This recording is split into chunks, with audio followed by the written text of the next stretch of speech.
Eto na mga boss, kakapasok lang na balita. Grabe si Cayetano pinahiya. Sobrang napahiya sa sinabi ni PBBM. Inutusan na si Gatchalian palayasin si Cayetano sa Senado. Base sa impormasyong kumakalat ngayon sa social media, mismong si Yusek Ler Castro nang nagsalita na hindi na Senate President si Senador Alan Peter Cayetano matapos di umanong makuha sa kanya ang majority ng boto ni Senador Wing Gatchalian. Dapat nang bumaba daw si Cayetano, wag na siyang magmatigas pa sa pwesto dahil hindi naman daw siya ang kinikilala ni President Bongbong Marcos. Si Senator Wing Gatchalian lang ang kikilalanin ng Pangulo. Kaya ito, sabay-sabay natin panoorin kung paano si Senador Alan Peter Cayetano grabe pinahiya. Sobrang napahiya sa sinabi ni President Bongbong Marcos. Inutusan na si Senate President Wing Gatchalian palayasin sa Senado si Cayetano. Pero bago tayo magpatuloy, baka pwedeng i-click nyo muna ang like, share, comment, subscribe at i-hit nyo na rin ang notification bell kung gusto nyo ng mga ganitong klase ng video para laging updated kayo sa mga susunod pa nating ibabalita. Kaya tara, panoorin na natin to. Follow-up question mula kay Rafi Ayeng, Daily Tribune.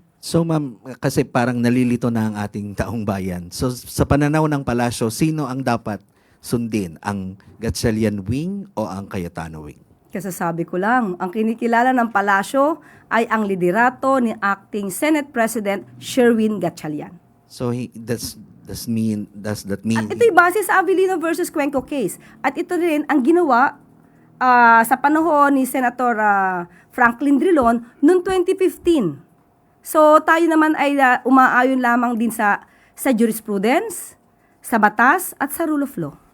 So hindi na po kinikilala ang Cayetano Wing ng palasyo? Kailangan pa bang i-memorize yan? Thank you. Sunod na tanong mula kay Ivy Reyes, Billionaire News. Yusek, the deadlock in the Senate seems to be retained with a new minority rejecting Senator Wing Gatchalian as acting SP. And since the President mentioned yesterday that he's exploring all legal options, ano po yung nakikitang options ng Pangulo to remedy this situation in the Senate? Binanggit mo minority, right? So you're referring to the group of Senator Alan Cayetano? So the minority is now the group of Senator Alan Cayetano. So sino ba dapat na masunod? Majority o minority? Kung mayroong mangyayaring botohan, mayroong mangyayaring pagdidesisyon, kaninong boto ang dapat manaig? Minority ba o majority? Siyempre majority rules. Ito na rin po ang sinabi, isi-cite ko na rin po ang kaso ng Avellino versus Cuenco. May parte po doon sa desisyon na napaka-importante at babasahin ko po sa inyo. And I quote, "It would be most injudicious to declare the latter," referring to Avellino with 11 votes, "as the rightful president of the Senate, that office being essentially one that depends exclusively upon the will of the majority of the senators. The rule of the Senate about tenure of the president of that body being amenable at any time by that majority." So I'm just citing the ruling based on Avellino versus Cuenco. So mas papanigan ang botohan ng kinapapalooban ng majority kaysa sa minority. Bakit mo nga naman kikilalanin ang isang Senate President na hindi na sinusuportahan ng majority? Yun lamang po. Sunod na tanong mula kay Tina Maralit na Manila Times.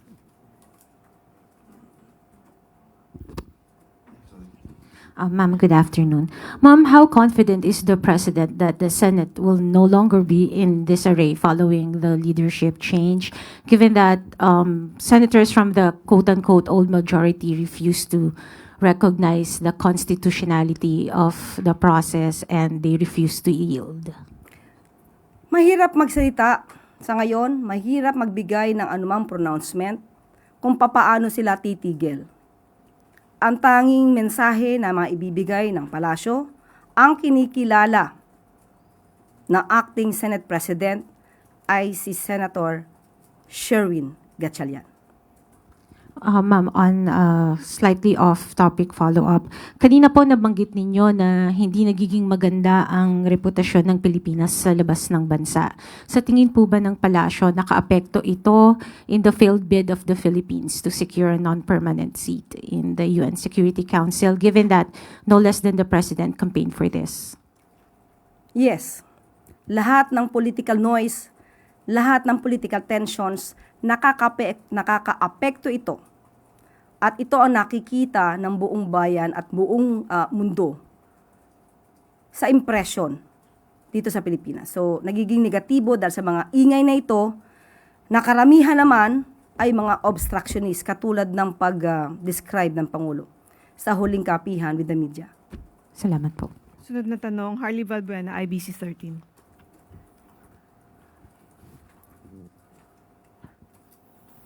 Ayusek, less than 2 months nga po from now, the President will deliver his 5th State of the Nation address, but the situation at the Senate shows or hindi pa rin po nakikitaan ng signs ng complete resolve. So kung magpapatuloy po ang disarray o disunity sa Senado hanggang sa araw ng SONA, makaka-apekto po kaya ito sa messaging ng SONA ng Pangulo, especially po ang programs or soon-to-be achievements ng Pangulo ay nangangailangan po ng legislative intervention.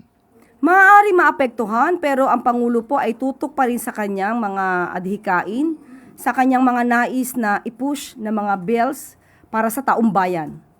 Ito ay magiging suliranin nila na lamang, no? Magiging problema na lamang ito ng Senado. So dapat talaga ay umaksyon ang kung sino ang dapat na authority umaksyon sa Senado.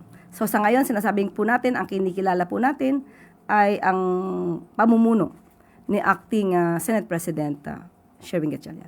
Yusek, follow-up. Kanina po ay nagkatulakan si Senator Robin Padilla at si Secretary John Vic Remulla sa Senado. And alam po natin, nung pong tayo na nandun si Bato ay nagkaroon po ng putukan. So kung mananatili po yung ganitong sitwasyon sa Senado, hanggang sa mismong araw ng SONA, may risk po na mangyari ulit yung mga ganito. So, matotolerate po kaya ito ng Pangulo? Hindi. Kaya ang message na sa Senate sa mga nangyayari pong ganito? Umayos kayo. Follow-up question mula kay Ivan Mayrina, GMA 7. Ma'am, just before we started the briefing, lumantad po sa hearing na isinasagawa sa Senado, si Bernard Tube, isa po sa mga dating Marines na nagtatrabaho daw sa Saldico, and claimed that he, along with the former Congressman Zaldico, delivered maletas of cash to the residence of President Marcos in Paway, Ilocos Norte. Ano ho masasabi niyo rito? Anong ebidensya? I didn't see anything presented, but he made that direct accusation against the President. Pakita mo na nila yung ebidensya. Madali kasi magturo. Lalo na kung ang balak mo lang naman talaga ay manggiba at magsilbing isang obstructionist or destabilizer. So, dapat patunayan nila, bigyan nila tayo ng dokumento at hindi yung salita lamang. Sunod na tanong mula kay Katrina Domingo, ABS-CBN. Nag-request po yung Gatchalian-led bloc sa Senado ng isang special session from the President. How soon does the President intend to call that special session? Ano-ano po yung mga priority sana na gustong maisama ng Pangulo sa pag-uusapan? Well, anyway, ganito yan, no? Sabi nila, sila ang magre-request for a special session. So, as soon as the new leadership will send the official request for special session addressed to the President, then the President will act immediately on that. Pero ma'am, ngayon po nagkakaroon ng sort of battle of the memos doon sa Senado. Dalawang kampo po yung nagsesend ng mga memo doon sa mga empleyado kung ano yung dapat gawin, na most of the time magkaiba po yung nilalaman. Alin po dito sa mga ito yung mas inclined na sundin ng palasyo? And paano po ito makakaapekto doon sa Senate President na uupo doon sa SONA ng Pangulo? Unang-una, yung internal problems ng Senado, dapat sila muna ang mag-sort out nito. Sila ang mag-settle ng anumang issues na kinapapalooban ng Senado. But as far as the palace is concerned, kinilala na po natin ang liderato ni Acting Senate President Sherwin Gatchalian. So, kung ano man po ang kanyang ibibigay na mensahe sa ehekutibo, yun po ang ating kikilalanin. Follow-up question mula kay Ace Romero, Philippine Star. But Yusek, is the president inclined to call for a special session? You said he will act immediately, no, if there's a request. So, magre-request sila. Is he inclined to call for a special session given that kahapon he was worried about the hampering of the legislative work? Yes, opo. Inclined ang presidente na to give in to the special request for, or rather, official request for the special session. Bakit? Kasi kung marami maaantala dahil sa mga nangyayaring ganitong kaganapan, hindi po nais ng Pangulo na magkaroon ng pag-antala sa trabaho ng Senado. Provided lamang po ang official request ay dapat po rin na kinapapalooban ng valid grounds for the calling of a special session. So he mentioned yesterday the need for a supplemental budget and other measures that will assist those affected by the Middle East crisis. What other bills will he push for in case nagkaroon nga ng request for special session? Tignan po natin muna kung ano yung special request nila. Kasi ang gusto po talaga ng Pangulo sa ngayon, ito ang isa sa mga priority bills niya po talaga yung anti-political dynasty. Gusto niya po talaga ito maipasa. Salamat po. Sunod na tanong mula kay Ivy Reyes, Bilyonaryo. Hi, Yusek. Good afternoon. Malacanang issued a recognition of the new Senate leadership less than an hour after Senator Win Gatchalian was elected acting SP. Why did Malacanang see the need to recognize and welcome the new majority and the acting SP now? Yun po ang nakikita na nararapat. Ito ang nakikita para maipakita rin sa taong bayan na kung may naganap na tamang proseso ay dapat lamang pong kilalanin. And what does Malacanang have to say to reports of Senator Cheese Escudero being seen inside Malacanang Palace before appearing with the new majority? Wala po tayong impormasyon patungkol po dyan. Yusek, as a lawyer speaking for the palace, please enlighten us on this. Was yesterday's Senate election legal? Because some legal luminaries are invoking the Avellino versus Cuenco of 1994 case. 1949. 1949, sorry. Yes. Matatandaan po natin kahit naman po na nagkaroon ng isang session sa pamumuno po ni dating Senate President Franklin Drilon. Ginawa rin po nila ito. That's 2015. Kumbaga ay ang kasong Avellino versus Cuenco rin ang kanilang sinunod. Doon sa kaso ng 2015, sinasabi po na 4 ang nasa abroad at 2 or 3, 3 po ang sinasabing nakadetain. So, ang ginawa nilang recognized base number ay 17. So, dito lumalabas na since nakadetain si Senator Jinggoy Estrada, definitely masasabi natin na he is beyond coercive reach. Dahil hindi mo naman to pwede mapatawag bigla-bigla nang hindi ka pa magbo-motion sa court kung saan siya nakadetain. Or rather, magre-request ka sa court para siya ay mabigyan ng chance na makalabas. At ito naman si Senator Bato ay hanggang ngayon ay hindi natin alam kung nasaan. So definitely, he is beyond coercive reach. Kahit tanong mo siguro ang kanyang pamilya ay hindi nila masasabi. Kahit puntahan pa ng Sergeant at Arms, si Senator Bato sa kanyang bahay ay hindi mo rin ito mapapatawag. So with that, lumalabas na 22 ang recognized base number. So nagkaroon ng 12 at ayon na rin sa Avellino versus sa Cuenco, ang 12 kapag ka po dahil sa Avellino versus Cuenco lumalabas na ang recognized base number ay 23 dahil isa ang nasa abroad. At nirecognize po ng korte, mismo ng Supreme Court, na ang 12 ay makukonsider na majority in relation to the declaration of a quorum. So, with the same scenario, 22 ang lumalabas na recognized base number, 12 ay masasabi nating majority para mag-form ng isang quorum. Sunod na tanong mula kay Maricel Halili, TV5. Good afternoon, Yusek. Yusek, Senator Alan Peter Cayetano claims that President Marcos has been misinformed with regards to the issue on legislation. He was referring to the statement of the President yesterday, yung sinabi niya on bills with regards to responding to the oil crisis. Senator Cayetano said sila ang hindi nagtuloy. And then there was one more conversation where sinabi nila hindi pa handa yung mga bills na ilalabas nila. So what really happened there?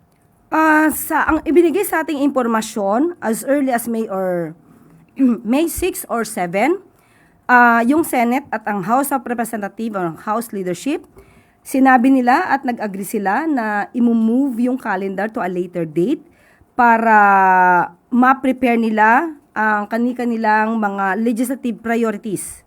So at the time, May 6 or 7 ay hindi pa po, wala pang nagiging eleksyon na naganap noong May 11 para magkaroon ng panibagong Senate President. So, hinihintay lamang po din ng Pangulo ang mga legislative priorities na kanilang mapag-uusapan sana sa LEDAC. Of course, there are also concerns from the camp of Senator Cayetano na baka nagkaroon daw ng conspiracy among administration and minority bloc senators to remove him as the Senate President kasi ayaw daw matuloy yung Blue Ribbon Committee hearing na nangyayari po ngayon. Is there a truth to that, ma'am? Kasasabi pa lang ni Maricel, baka. So, pag sinabi natin baka, wala itong pinanghuhugutan.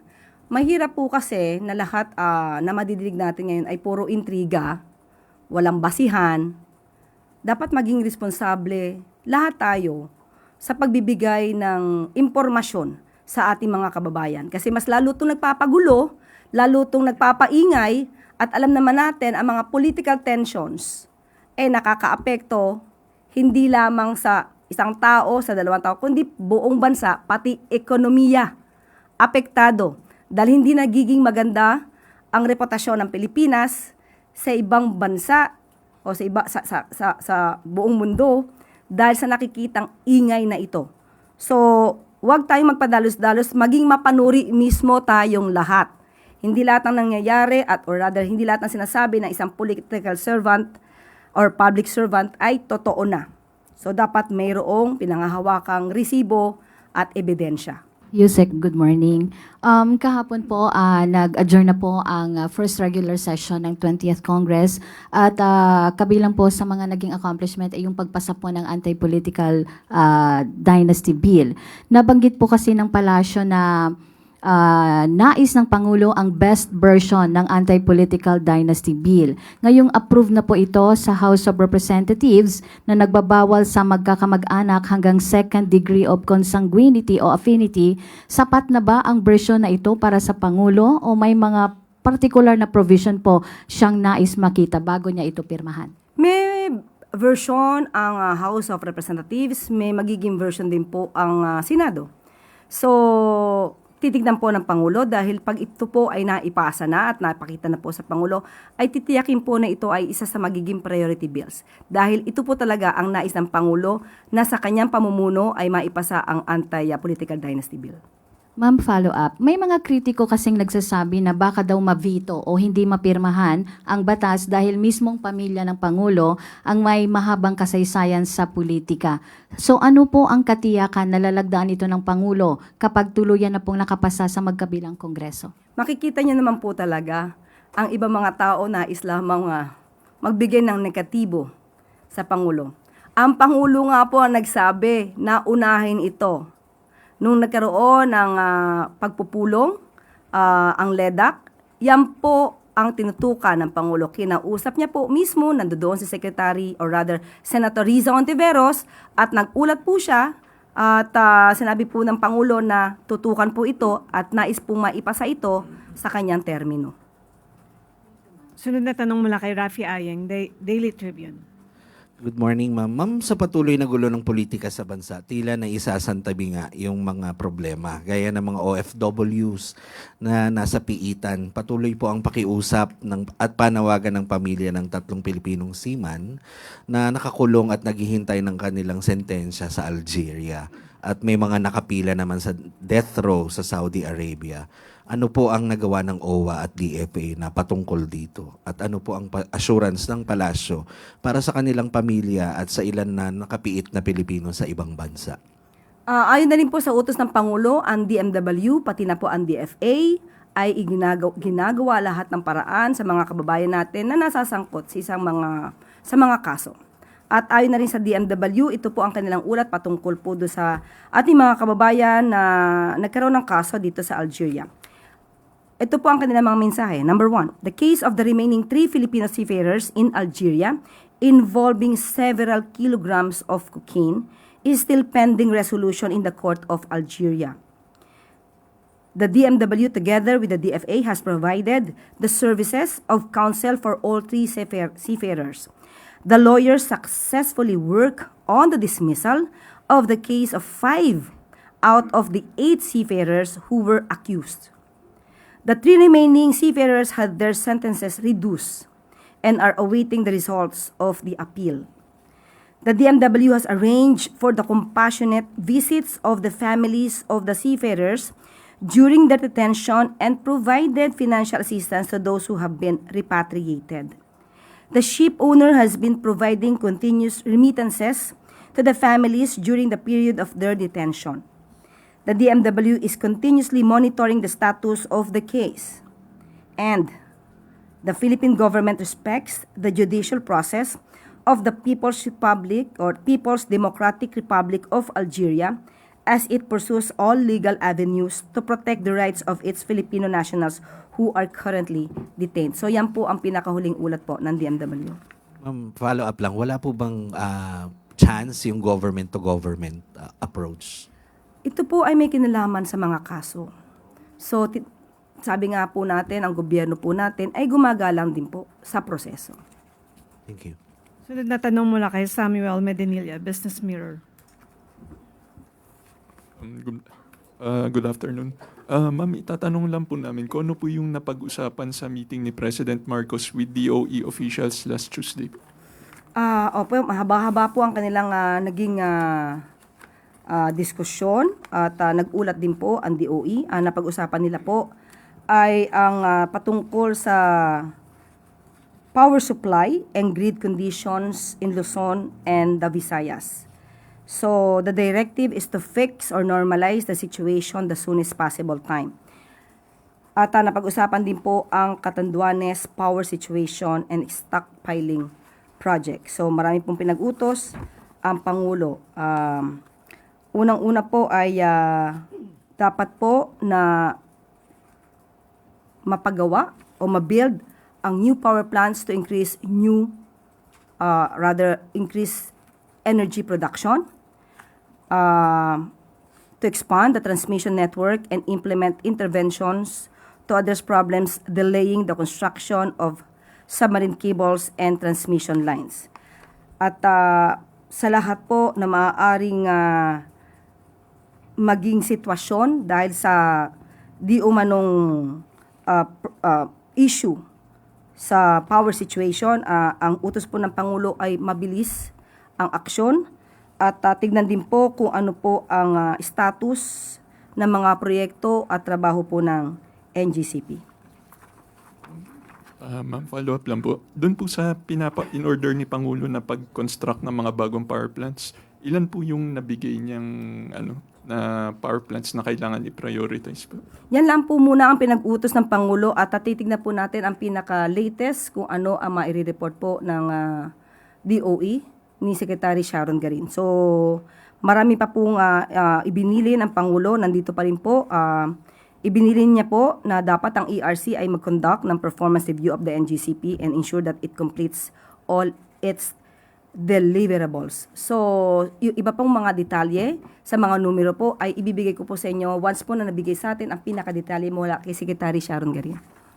I-follow up lang rin po. Napag-usapan po ba doon yung inventory ng fuel supply ng Pilipinas? At saka kung meron rin pong na-discuss regarding doon sa fuel subsidy at saka doon sa service contract? Okay, sandali lang po at nandito po ang ilan. Nagkaroon po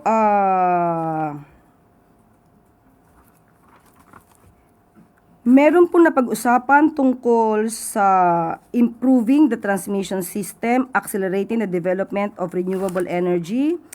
At titignan ko lamang po rito yung sinasabi niyong supply ng fuel. At meron po.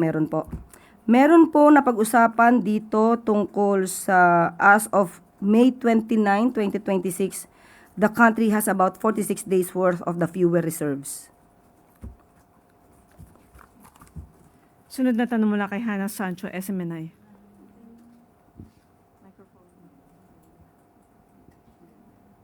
Hi, Yusek. Follow-up question dun sa pagpunta po ni Secretary Remulla doon.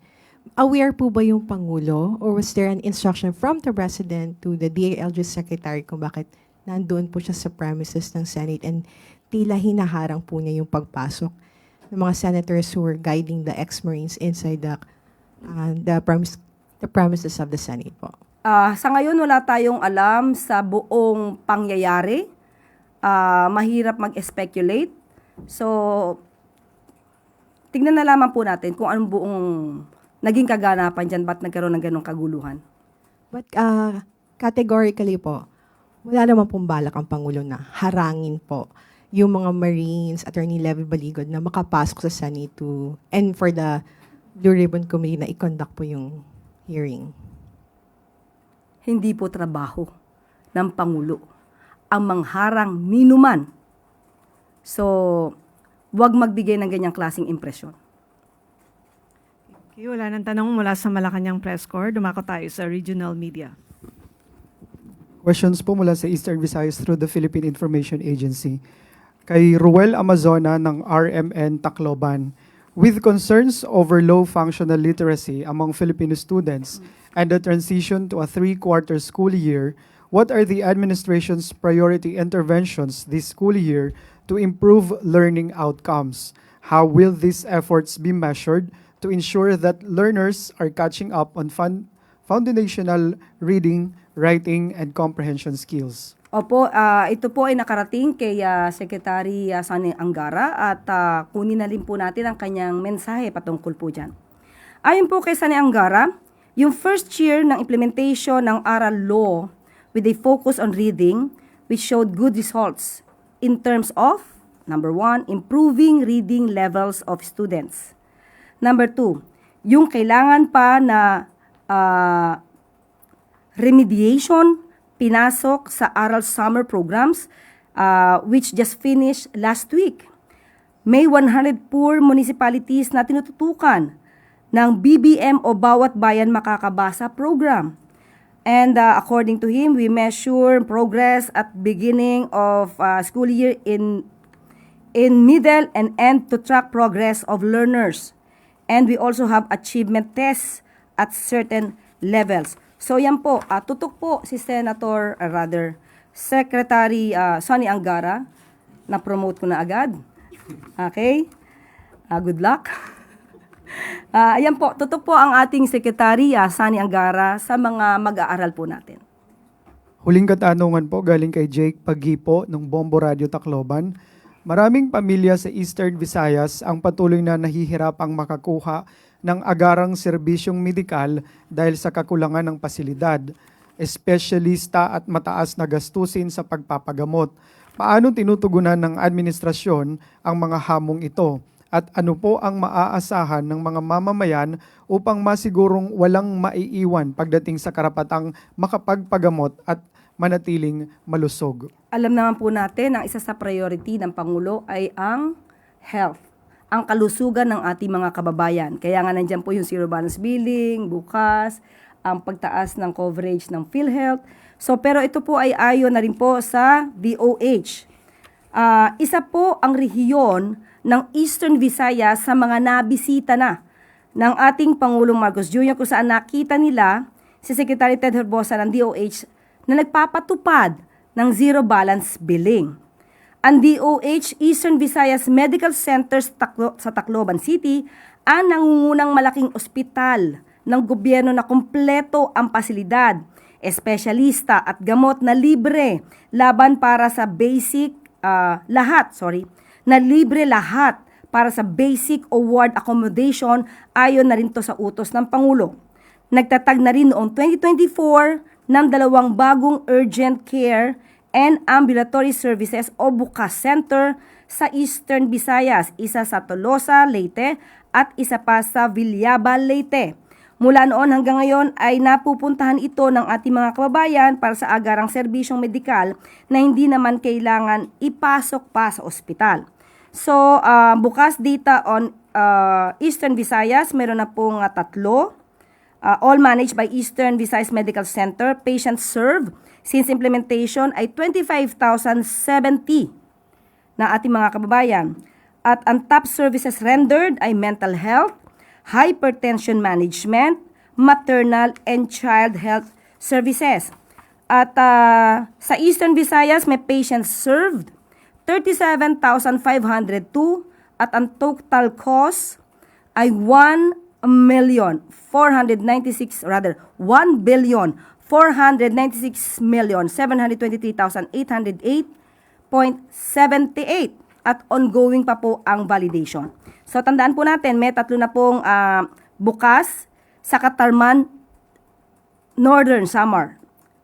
So lahat na po, 3 na po. Tolosa, Villaba, and Katarman, Northern Samar.